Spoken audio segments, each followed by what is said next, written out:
ನಮಸ್ಕಾರ. ಧರ್ಮ ಸಾಕ್ಷಾತ್ಕಾರ ವಿಶೇಷ ಕಾರ್ಯಕ್ರಮಕ್ಕೆ ಸ್ವಾಗತ. ನಾನು ಮಧು ನಾಗೇಶ್.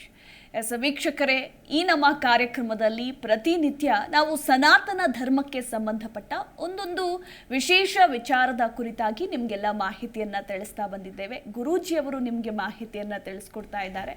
ಸೊ ಮೊದಲಿಗೆ ಅವರನ್ನು ಕಾರ್ಯಕ್ರಮಕ್ಕೆ ಸ್ವಾಗತಿಸೋಣ. 800ಕ್ಕೂ ಹೆಚ್ಚು ಗಣಹೋಮ ಹಾಗೆ 2500ಕ್ಕೂ ಹೆಚ್ಚು ಚಂಡಿ ಹೋಮವನ್ನು ನಡೆಸಿ ಚಂಡಿ ಭಟ್ರು ಅಂತಲೇ ಖ್ಯಾತಿ ಗಳಿಸಿರುವ ಪ್ರಸಿದ್ಧಿ ಪಡೆದುಕೊಂಡಿರುವ ಅರವಿಂದ್ ಭಟ್ರು ನಮ್ಮ ಜೊತೆ ಇದ್ದಾರೆ. ಅವರನ್ನು ಮೊದಲಿಗೆ ಸ್ವಾಗತಿಸೋಣ. ಗುರುಜಿ ನಮಸ್ಕಾರ. ನಮಸ್ತೆ ಗುರುಜಿ, ಇವತ್ತಿನ ಕಾರ್ಯಕ್ರಮದಲ್ಲಿ ನಾನು ಹೇಳ್ತಾ ಇದ್ದೆ 2500ಕ್ಕೂ ಹೆಚ್ಚು ಚಂಡಿ ಹೋಮವನ್ನು ನಡೆಸಿ ನೀವು ಪ್ರಸಿದ್ಧಿಯನ್ನು ಪಡೆದುಕೊಂಡಿದ್ದೀರಾ ಅಂತ. ಒಂದಷ್ಟು ಮಂದಿಗೆ ಚಂಡಿ ಹೋಮ ಅಂದರೆ ಏನು ಅಂತ ಗೊತ್ತು, ಬಂದು ನಿಮ್ಮ ದೇವಸ್ಥಾನದಲ್ಲಿ ಸನ್ನಿಧಿಯಲ್ಲಿ ನಡೆಸ್ಕೊಟ್ಟಿದ್ದಾರೆ ಕೂಡ. ಬಟ್ ಇನ್ನೂ ಕೆಲವರಿಗೆ, ಹಾಗೆ ನಮ್ಮ ಈ ಕಾರ್ಯಕ್ರಮವನ್ನು ಹೊಸದಾಗಿ ನೋಡ್ತಾ ಇರೋರಿಗೆ, ಏನು ಈ ಚಂಡಿ ಹೋಮ, ಅದರಿಂದ ಏನೇನು ನಮಗೆ ಉಪಯೋಗ ಆಗುತ್ತೆ, ಸೊ ಅದರಿಂದ ಯಾವ ರೀತಿ ನಮ್ಮ ಕಷ್ಟ ಕಾರ್ಪಣ್ಯಗಳೆಲ್ಲ ಕಳಿತಾಳೆ ದೇವಿ ಅನ್ನೋದು ಇನ್ನೂ ಕೂಡ ಸ್ವಲ್ಪ ಅನುಮಾನಗಳಿದೆ. ಸೊ ಮೊದಲಿಗೆ ಚಂಡಿಕಾ ಹೋಮ ಅಂದರೆ ಏನು, ಅದನ್ನ ಯಾಕೆ ಮಾಡಬೇಕು, ಮಾಡಿಸ್ತಾರೆ ಅಂತ? ಶ್ರೀ ವಿದ್ಯಾಂ ಶಿವವಾಮಭಾಗನಿಲಯಾಂ ಹ್ರೀಂಕಾರ ಮಂತ್ರೋಜ್ವಲಾಂ ಶ್ರೀಚಕ್ರಾಂಕಿತ ಬಿಂದು ಮಧ್ಯವಸತಿಂ ಶ್ರೀಮತ್ಸಭಾನಾಯಿಕಾಂ ಶ್ರೀಮಷಣ್ಮುಖವಿಘ್ನರಾಜಜನನೀಂ ಶ್ರೀಮಜ್ಜಗನ್ಮೋಹಿನೀಂ ಮೀನಾಕ್ಷೀಂ ಪ್ರಣತೋಸ್ಮಿ ಸಂತತಮಹಂ ಕಾರುಣ್ಯವರಾಂ ನಿಧಿಂ. ಶ್ರೀಗುರವೇ ನಮಃ. ಗಣಾಧಿಪತೇ ನಮಃ. ವಾಗ್ದೇವ್ಯೇ ನಮಃ. ಮಾತೃಭ್ಯೋ ನಮಃ. ಪಿತೃಭ್ಯೋ ನಮಃ. ಗುರುಭ್ಯೋ ನಮಃ. ಆಚಾರ್ಯೇಭ್ಯೋ ನಮಃ. ಇಷ್ಟದೇವತಾಭ್ಯೋ ನಮಃ. ಕುಲದೇವತಾಭ್ಯೋ ನಮಃ. ಗ್ರಾಮಾಧಿದೇವತಾಭ್ಯೋ ನಮಃ. ಸರ್ವೇಭ್ಯೋ ದೇವೇಭ್ಯೋ ನಮಃ. ಸರ್ವೇಭ್ಯೋ ಮಹಾಜನೇಭ್ಯೋ ನಮಃ. ಸದ್ಗುರು ಚರಣಾರವಿಂದಾಭ್ಯಾಂ ನಮಃ. ಸಹೃದಯಿಗಳೇ, ಚಂಡಿಕಾ ಹೋಮ ಅನ್ನುವಂಥದ್ದು ಇಡೀ ವಿಶ್ವದ ಕಷ್ಟವನ್ನು ಸಂಕಟವನ್ನು ಪರಿಹಾರ ಮಾಡುವಂತಹ ಜಗನ್ಮಾತೆಯ ಆರಾಧನೆಯಲ್ಲಿ ಸರ್ವೋತ್ಕೃಷ್ಟವಾದಂತಹ ಒಂದು ಆರಾಧನೆ. ಭಗವತಿ ವಾಕ್ಯ ಸರ್ವಬಾಧಾಸು ಘೋರಾಸು ವೇದನಾಭ್ಯರ್ಥಿತೋಪಿ ವಾ ಸ್ಮರನ್ ಮಮೈತಚ್ಚರಿತಂ ನರೋ ಮುಚ್ಚೇತ ಸಂಕಟಾತ್ ಅಂಥೇಳಿ ಸಪ್ತಶತಿ ಎನ್ನುವಂಥ ಚಂಡೀ ಪಾರಾಯಣದಲ್ಲಿ ಜಗನ್ಮಾತೆಯ ಭಯವಾಣಿ ಅಂದರೆ ಇಡೀ ವಿಶ್ವಕ್ಕೆ ಘೋರತರವಾದಂಥ ಕಷ್ಟಗಳು ಸಂಕಟಗಳು ಬಂದು ಒದಗಿದಾಗ ತಾಯಿ ಅಭಯ ಕೊಡ್ತಾಳೆ. ಸ್ಮರನ್ ಮಮೈತಚ್ಚರಿತಂ, ಅವಳ ದೇವಿ ಮಹಾತ್ಮೆಯ ಸ್ಮರಣೆಯನ್ನು ಮಾಡಿದರೆ ಸಾಕಂತೆ ದುರಿತಗಳನ್ನೆಲ್ಲ ದೂರ ಮಾಡಿಕೊಡ್ತಾಳೆ ತಾಯಿ. ಅಂತಹ ಎಲ್ಲ ವಿಧವಾದಂಥ ಸಂಕಟಗಳ ಪರಿಹಾರಕ್ಕೆ, ಲೋಕ ಕಲ್ಯಾಣಕ್ಕೆ ಮಾಡುವಂಥದ್ದೇ ಚಂಡಿಕಾ ಹೋಮ. ಇದರಲ್ಲಿ 13 ಅಧ್ಯಾಯಗಳನ್ನು ಒಳಗೊಂಡಿದೆ ದುರ್ಗಾ ಸಪ್ತಶತಿ ಅಂತ ಹೇಳುವಂಥದ್ದು. ಮೊದಲನೇ ಅಧ್ಯಾಯವು ಮಹಾಕಾಳಿಯ ಪ್ರೀತ್ಯರ್ಥವಾಗಿಯೂ, 2, 3 ಮತ್ತು 4ನೇ ಅಧ್ಯಾಯವು ಮಹಾಲಕ್ಷ್ಮಿಯ ಪ್ರೀತ್ಯರ್ಥವಾಗಿಯೂ, ಉಳಿದೆಲ್ಲ ಅಧ್ಯಾಯಗಳು ಮಹಾಸರಸ್ವತಿಯ ಪ್ರೀತ್ಯರ್ಥವಾಗಿ ಇರುವಂಥದ್ದು. ಚಂಡಿಕಾ ಹೋಮದಲ್ಲಿ ಹಲವಾರು ವಿಧಾನಗಳಿದೆ. ಅದರಲ್ಲಿ ಸಕೃದಾವರ್ತನ, ನವಚಂಡಿಕಾ ಹೋಮ ಅಂದರೆ 10 ಆವೃತ್ತಿ ದುರ್ಗಾ ಸಪ್ತಶತಿಯ ಪಾರಾಯಣವನ್ನು ಮಾಡಿ 1 ಆವೃತ್ತಿ ಹೋಮವನ್ನು ಮಾಡುವುದಕ್ಕೆ ನವಚಂಡಿಕಾ ಹೋಮ ಅಂತ ಹೇಳಿ ಹೆಸರು.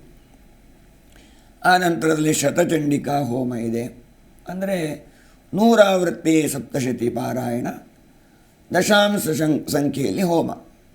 ಸಹಸ್ರಚಂಡಿ ಅಂತಂದರೆ 1000 ಆವೃತ್ತಿ ಪಾರಾಯಣ, ದಶಾಂಶ ಹವನ, ಹೀಗೆ ಅದಾಗಿ ಲಕ್ಷಚಂಡಿಕಾ ಯಾಗ, ತುಂಬ ಪ್ರಾಕಾರಗಳಿದೆ ಅದರಲ್ಲಿ. ಮತ್ತು ಪಲ್ಲವ, ಯೋಜನ, ಸಂಪುಟೀಕರಣ ಚಂಡಿಕಾ ಹೋಮ ಅಂಥೇಳಿಯೂ ಇದೆ. ದುರ್ಗಾ ಸಪ್ತಶತಿಯಲ್ಲಿ ಆರಂಭದಲ್ಲಿ ನಾವು ಚಂಡೀ ಕವಚ ಅನ್ನುವಂಥದ್ದನ್ನು ಪಾರಾಯಣ ಮಾಡ್ತೇವೆ.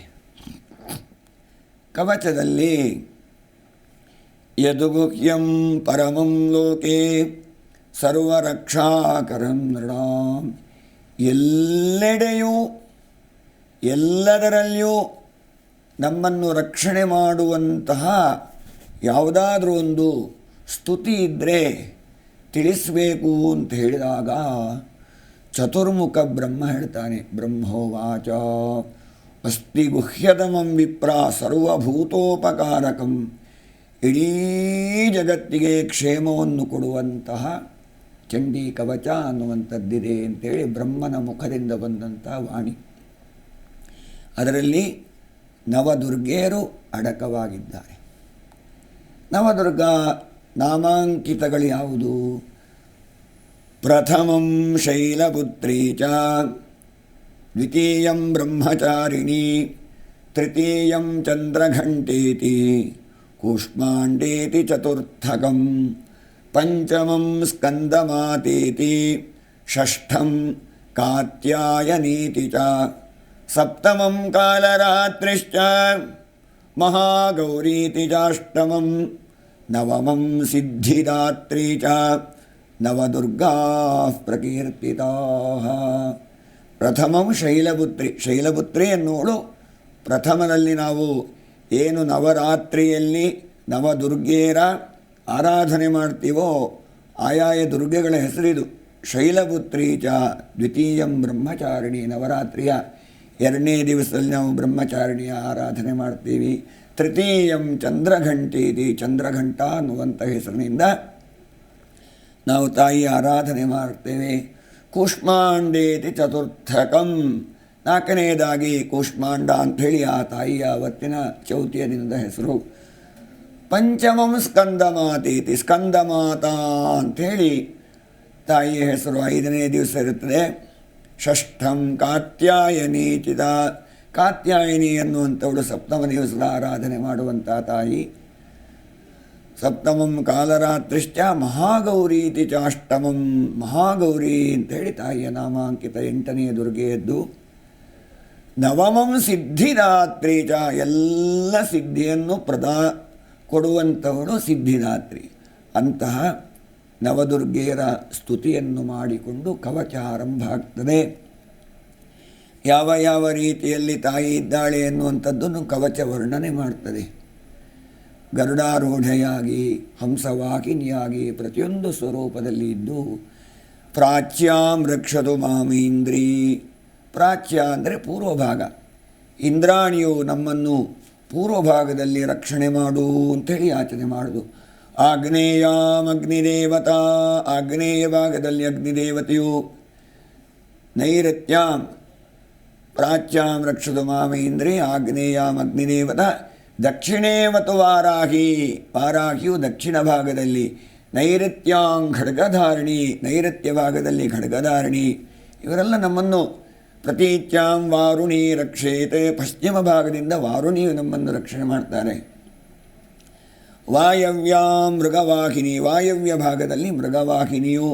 ಉತ್ತರಸ್ಯಾಂಧತೇಶ್ವರಿ, ಈಶಾನ್ಯಾಂ ಶೂಲಧಾರಿಣಿ, ಈಶಾನ್ಯ ಭಾಗದಲ್ಲಿ.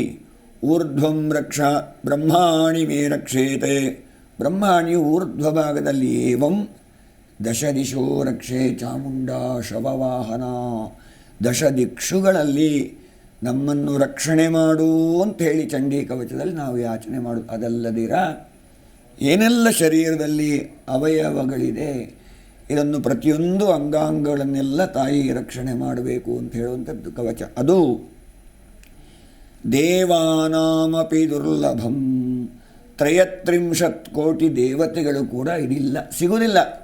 ಇದು ಭೂಲೋಕದಲ್ಲಿ ಮನುಷ್ಯರಿಗೆ ರಕ್ಷಣೆಗೆ ಎಲ್ಲಿಯವರೆಗೂ ಅಂತ ಹೇಳಿದರೆ, ಯಂ ಯಂ ಚಿಂತಯತೆ ಕಾಮಂ ತಂತಂ ಪ್ರಾಪ್ನೋತಿ ನಿಶ್ಚಿತಂ, ಪರಮೈಶ್ವರ್ಯಮತುಲಂ ಪ್ರಾಪ್ಸನೆ ಭೂತಲೇ ಪುಮಾನ್, ನಿರ್ಭಯೋ ಜಾಯತೆ ಮರ್ತ್ಯಃ.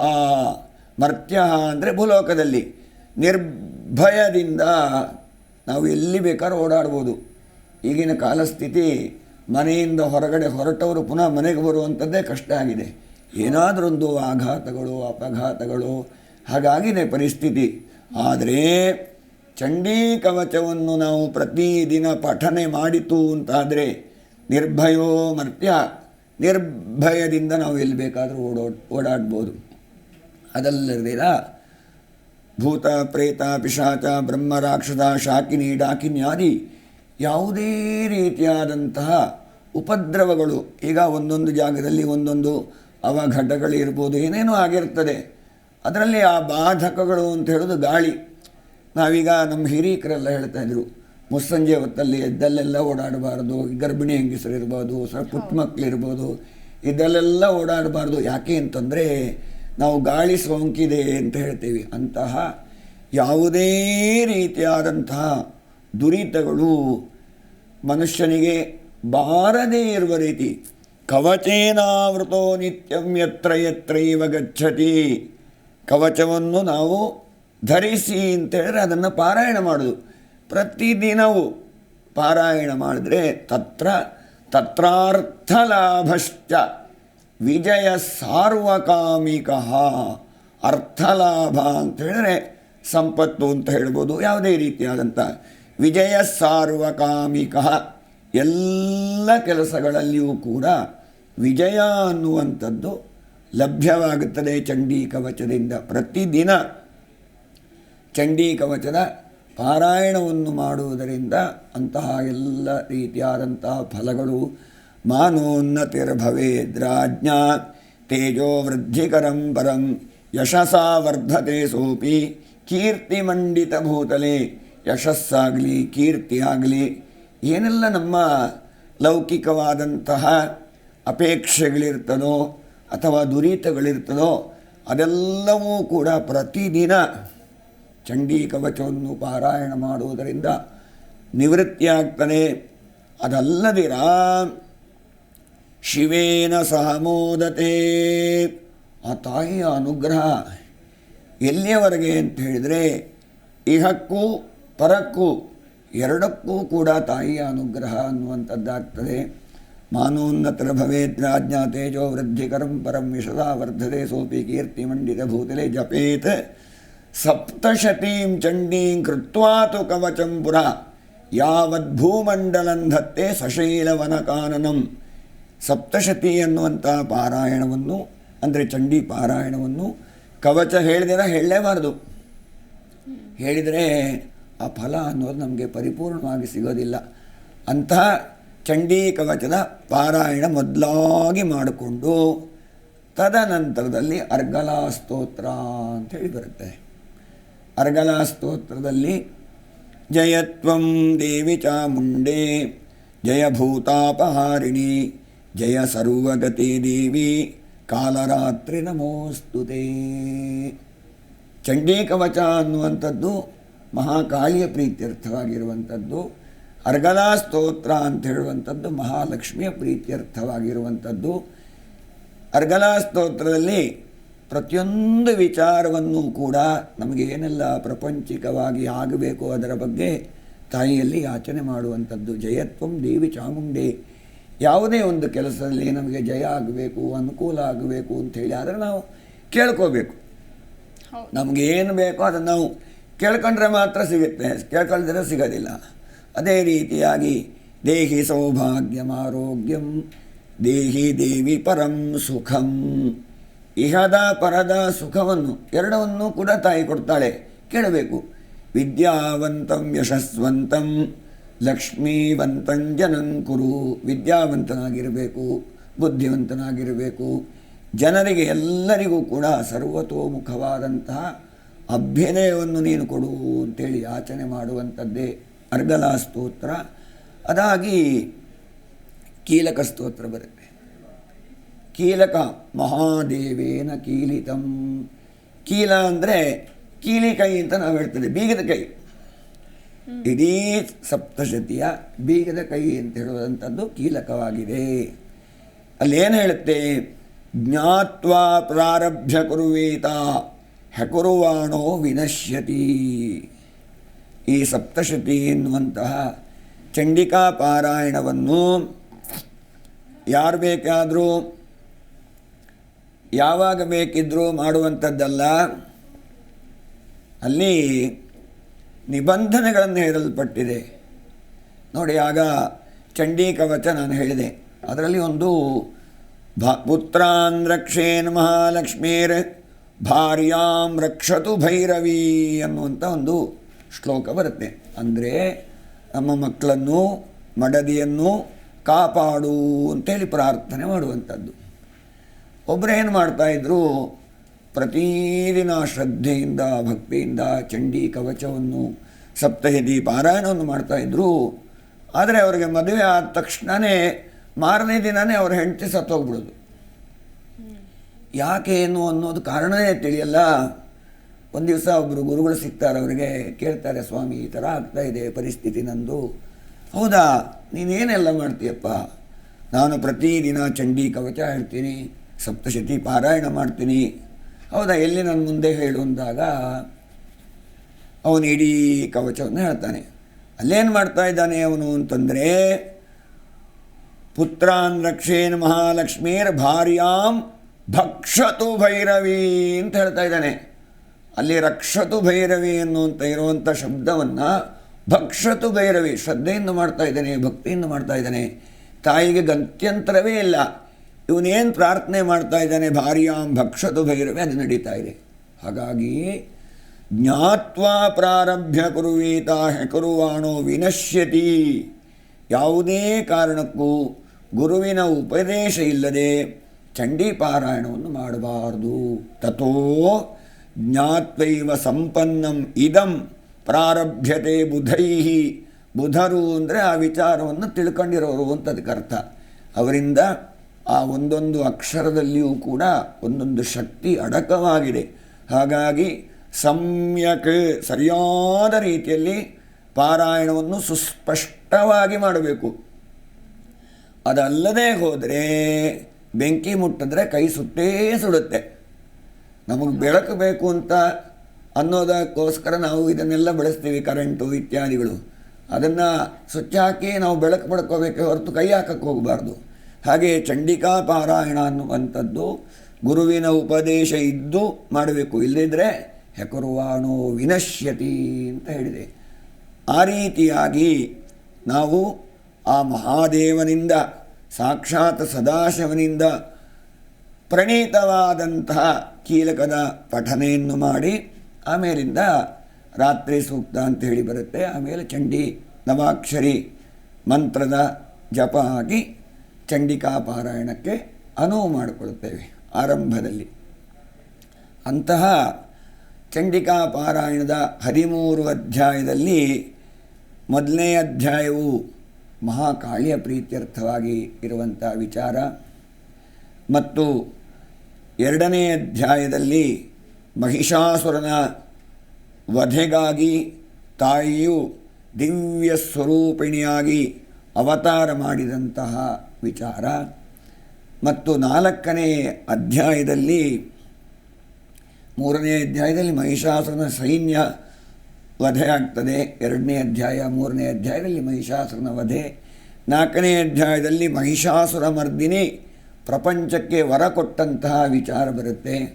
5ನೇ ಅಧ್ಯಾಯದಲ್ಲಿ ಅಪರಾಜಿತ ಸ್ತುತಿ ಅಂತ ಹೇಳಿ ಆ ತಾಯಿಯ ಅಪರಾಜಿತ ಸ್ತೋತ್ರ ಬರುತ್ತೆ. 6ನೇ ಅಧ್ಯಾಯದಲ್ಲಿ ಧೂಮ್ರಾಕ್ಷಿಯ ವೈಭವ ಬರುತ್ತೆ. 7ನೇ ಅಧ್ಯಾಯದಲ್ಲಿ ಚಾಮುಂಡೇಶ್ವರಿ ಅವತಾರ ಆಗುತ್ತೆ. ಕಾಳಿಯ ಸ್ವರೂಪಗಳ ವರ್ಣನೆ ಎಲ್ಲ 7ನೇ ಅಧ್ಯಾಯದಲ್ಲಿದೆ. 8ನೇ ಅಧ್ಯಾಯದಲ್ಲಿ ರಕ್ತಬೀಜನ ವಧೆ, ಬ್ರಾಹ್ಮಿ, ಮಾಹೇಶ್ವರಿ, ಕೌಮಾರಿ, ವೈಷ್ಣವಿ, ವಾರಾಹಿ, ಇಂದ್ರಾಣಿ, ಚಾಮುಂಡ ಸಪ್ತಮಾತ್ರಿಕೆಯರ ಅವತಾರಗಳ ವಿಚಾರವೆಲ್ಲ ಅಡಕವಾಗಿದೆ. 9, 10ರಲ್ಲಿ ನಿಶುಂಭ ಶುಂಭನ ವಧೆ ಮಾಡಿದಂಥದ್ದು. 10ನೇ ಅಧ್ಯಾಯದಲ್ಲಿ ಶುಂಭ ವಧೆಯಾದ ಮೇಲೆ ದೇವತೆಗಳು ನಾರಾಯಣ ಸ್ತುತಿಯನ್ನು ಮಾಡ್ತಾರೆ, ಅದು 11ನೇ ಅಧ್ಯಾಯ. 12ನೇ ಅಧ್ಯಾಯದಲ್ಲಿ ಭಗವತಿ ವಾಕ್ಯ ಇದೆ. 13ನೇ ಅಧ್ಯಾಯದಲ್ಲಿ ಸುರಥ ವೈಶ್ಯರು ವರವನ್ನು ಪಡೆದಂಥ ವಿಚಾರ. ಹೀಗೆ 10 ಹಲವಾರು ವಿಚಾರವೆಲ್ಲವೂ ಕೂಡ ಚಂಡಿಕಾ ಪಾರಾಯಣದಲ್ಲಿ, ಚಂಡಿಕಾ ಹೋಮದಲ್ಲಿ ಇದೆ. ಇದನ್ನು ಒಂದು 3-4 ದಿವಸ ಎಲ್ಲ ಬೇಕಾಗ್ಬೋದು ಅಂತ ಚಿಂತನೆ. ಹಾಗಾಗಿ ಅದನ್ನು ಸದಾಕಾಲವೂ ಕೂಡ ನಾವು ಯಾವುದೇ ಒಂದು ವಿಚಾರವನ್ನು ಪರಿಪೂರ್ಣವಾಗಿ ತಿಳ್ಕೊಳ್ಬೇಕು. ಇವತ್ತು ನಾವು ಕವಚದ ವಿಚಾರ ಹೇಳಿದ್ದೇವೆ, ಅರ್ಗಲಾ ಸ್ತೋತ್ರ, ಇದೆಲ್ಲ ತುಂಬ ಸಂಕ್ಷಿಪ್ತವಾಗಿ ಹೇಳಿದ್ದೆ, ಯಾಕಂದರೆ ಸಮಯ ಅವಕಾಶ ಅಷ್ಟೇ ಇರೋದು. ಹಾಗಾಗಿ ನಾಳೆ ನಾಡಿದ್ದು ಆಚೆ ನಾಡಿದ್ದು ಅದರೆಲ್ಲ ವಿಚಾರವನ್ನು ನಾವು ತಿಳಿಯುವ. ನಿನ್ನೆ ಮೂಕಾಂಬಿಕಾ ಸನ್ನಿಧಿಯಲ್ಲಿ ಅಮ್ಮನವರ ವಾರ್ಷಿಕೋತ್ಸವದ ಅಂಗವಾಗಿ ಚಂಡಿಕಾ ಹೋಮ ಎಲ್ಲ ಸಂಪನ್ನ ಆಯಿತು. ಎಲ್ಲರೂ ಕೂಡ ಎಲ್ಲ ಕಷ್ಟವನ್ನು ಪರಿಹಾರ ಮಾಡುವುದಕ್ಕಾಗಿಯೇ ಮೂಕಾಂಬಿಕೆ ತಾತಗುಣಿಯ ಭೈರಸಂದ್ರ ಗ್ರಾಮದಲ್ಲಿ ನೆಲೆಸಿದ್ದಾಳೆ. ಎಲ್ಲರೂ ಬಂದು ತಾಯಿಯ ಅನುಗ್ರಹಕ್ಕೆ ಪಾತ್ರರಾಗಿ ಎಲ್ಲರಿಗೂ ಕೂಡ ಭಗವತಿ ಸದಾ ಸರ್ವದಾ ಸದ್ಬುದ್ಧಿಯನ್ನು, ಸತ್ಚಿಂತನೆಯನ್ನು, ಸತ್ಪ್ರವೃತ್ತಿಯನ್ನು ಕೂಡ ಕೊಡಲಿ ಅಂಥೇಳಿ ಪ್ರಾರ್ಥಿಸುತ್ತಾ, ನಿನ್ನೆ ನಾವೊಂದು ಕರೆ ಕೊಟ್ಟಿದ್ದೇವೆ. ಏನು ಅಂತ ಹೇಳಿದರೆ, ನಮ್ಮ ಸನಾತನ ಧರ್ಮ ಉಳಿಲಿಕ್ಕೆ ವಾಕಿಂಗು ಮಾಡುವವರೆಲ್ಲ, ಶಾರೀರಿಕ ವ್ಯಾಯಾಮ ಆಗಬೇಕು ಅಂತ ಆರೋಗ್ಯಕ್ಕೆ ಬೇಕಾಗಿ ಬಯಸುವವರೆಲ್ಲರೂ ಕೂಡ ದೇವಸ್ಥಾನಕ್ಕೆ ಬಂದು ಬೆಳಿಗ್ಗೆ ಎದ್ದು ಸ್ನಾನ ಮಾಡಿ ದೇವಸ್ಥಾನಕ್ಕೆ ಪ್ರಾತಃ ಸ್ನಾನಂ ಬುದ್ಧಿ ವಿಶೇಷಂ, ದೇವಸ್ಥಾನಕ್ಕೆ ನಿಮಗೆ ಎಷ್ಟು ಕಿಲೋಮೀಟ್ರ್ ವಾಕಿಂಗ್ ಮಾಡಬೇಕು ಅಷ್ಟು ದೇವಸ್ಥಾನಕ್ಕೆ ಪ್ರದಕ್ಷಿಣೆ ಮಾಡಿಕೊಳ್ಳಿ. ಬರುವಾಗ ಮಕ್ಕಳನ್ನು ಕರ್ಕೊಂಡು ಬನ್ನಿ, ಮೊಮ್ಮಕ್ಕಳನ್ನು ಕರ್ಕೊಂಡು ಬನ್ನಿ. ಬೆಳಿಗ್ಗೆ ಬರಲಿಕ್ಕಾಗದಿದ್ದರೆ ಸಾಯಂಕಾಲ ಆದರೂ ಬಂದು ನಮ್ಮ ಧರ್ಮವನ್ನು ಉಳಿಸಿ, ಸನಾತನ ಧರ್ಮವನ್ನು ನಾವು ಆಚರಣೆ ಮಾಡಿದರೆ ಧರ್ಮೋ ರಕ್ಷತಿ ರಕ್ಷಿತಃ. ಹಾಗೆ ಅಂತೇಳಿ ಇವತ್ತಿನ ಈ ವಿಚಾರವನ್ನು ನಾವಿಲ್ಲಿ ಮಂಗಳ ಮಾಡಿಕೊಂಡು ನಾಳೆ ದಿವಸ ಪುನಃ ಚಂಡಿಕಾ ಹೋಮದೆಡೆಗೆ ಸಾಗುವ. ಆ ತಾಯಿ ಸನ್ಮಂಗಳವನ್ನು ಮಾಡಲಿ ಅಂಥೇಳಿ ಪ್ರಾರ್ಥನೆ ಮಾಡಿಕೊಳ್ಳುವ. ಎಲ್ಲರೂ ಕೂಡ ಜಗಜ್ಜನನಿಯಲ್ಲಿ ಪ್ರಾರ್ಥನೆಯನ್ನು ಮಾಡಿಕೊಳ್ಳಿ. ಜಯ ದುರ್ಗೆ ವಿರೂಪಾಕ್ಷಿ, ಜಯ ದುಷ್ಟನಿಬರ್ಹಿಣಿ, ಜಗನ್ಮಾತಾ ಮಹಾತ್ರಿಪುರ ಸುಂದರಿ, ಮಯಾ ಕೃತ ಮತ್ಪೂರ್ವೈಃ ಕೃತ ಸಮಸ್ತ ಅಪರಾಧಾನ್ ಕ್ಷಮಸ್ವ. ಶ್ರದ್ಧಾಂ ಮೇಧಾಂ ಯಶಃ ಪ್ರಜ್ಞಾಂ ವಿದ್ಯಾಂ ಬುದ್ಧಿಂ ಶ್ರಿಯಂ ಬಲಂ ಆಯುಷ್ಯಂ ತೇಜಮಾರೋಗ್ಯಂ ಜ್ಞಾನಂ ಮೋಕ್ಷಂಚ ದೇಹಿ ಮೇ ಜಗದೀಶ್ವರಿ. ಪ್ರಸೀದ ಭಗವತ್ಯಂಬ ಪ್ರಸೀದ ಭಕ್ತವತ್ಸಲೆ, ಪ್ರಸಾದಂ ಕುರು ಮೇ ದೇವಿ ದುರ್ಗೆ ದೇವಿ ನಮೋಸ್ತುತೆ. ಜಗದಂಬಾರ್ಪಣಮಸ್ತು. ನಾಳೆ ಎಲ್ಲರೂ ಕೂಡ ಆ ತಾಯಿಯ ವೈಭವದ ಶ್ರವಣ ಮಾಡಿ ಜಗಜ್ಜನನಿಯ ಅನುಗ್ರಹಕ್ಕೆ ಪಾತ್ರರಾಗುವ.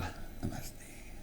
ಓಕೆ ಗುರುಜಿ, 13 ಅಧ್ಯಾಯಗಳ ಬಗ್ಗೆ ತಿಳಿದುಕೊಳ್ಳೋದಕ್ಕೆ ನಮ್ಮ ವೀಕ್ಷಕರು ಕೂಡ ಬಹಳ ಕುತೂಹಲದಿಂದಿದ್ದಾರೆ. ನಾಳೆಯಿಂದ ಅದನ್ನು ತಿಳಿಸ್ಕೊಡಿ. ಹಾಗೆ ಇವತ್ತು ಚಂಡಿಕಾ ಹೋಮದ ಕುರಿತಾಗಿ ಸಾಕಷ್ಟು ಮಾಹಿತಿಯನ್ನು ತಿಳಿಸ್ಕೊಟ್ರಿ. ಧನ್ಯವಾದಗಳು. ವೀಕ್ಷಕರೇ, ನೋಡಿದ್ರಲ್ಲ, ಇದಾಗಿತ್ತು ಇವತ್ತಿನ ಧರ್ಮ ಸಾಕ್ಷಾತ್ಕಾರ ವಿಶೇಷ. ನೋಡ್ತಾ ಇರಿ ಜೀ ಕನ್ನಡ ನ್ಯೂಸ್, ಸತ್ಯವೇ ಸುದ್ದಿಯ ಜೀವಾಳ. ಹೆಚ್ಚಿನ ಮಾಹಿತಿಗಾಗಿ ಸಂಪರ್ಕಿಸಿ. 30 ವರ್ಷಗಳಿಂದ ಚಂಡಿಕಾದೇವಿ ಉಪಾಸಕರು, ಜಗನ್ಮಾತಾ ಪಾದ ಸೇವಕರಾದ PS ಅರವಿಂದ್ ಭಟ್. ದೂರವಾಣಿ ಸಂಖ್ಯೆ 7411003268 ಅಥವಾ 9035301512. ಮೂಕಾಂಬಿಕಾ ಸನ್ನಿಧಿ, ಶೆಟ್ಟೀಸ್ ಗಾರ್ಡನ್, ಭೈರಸಂದ್ರ ಗ್ರಾಮ, ತಾತಗುಣಿ ಅಂಚೆ, ಬೆಂಗಳೂರು 560082.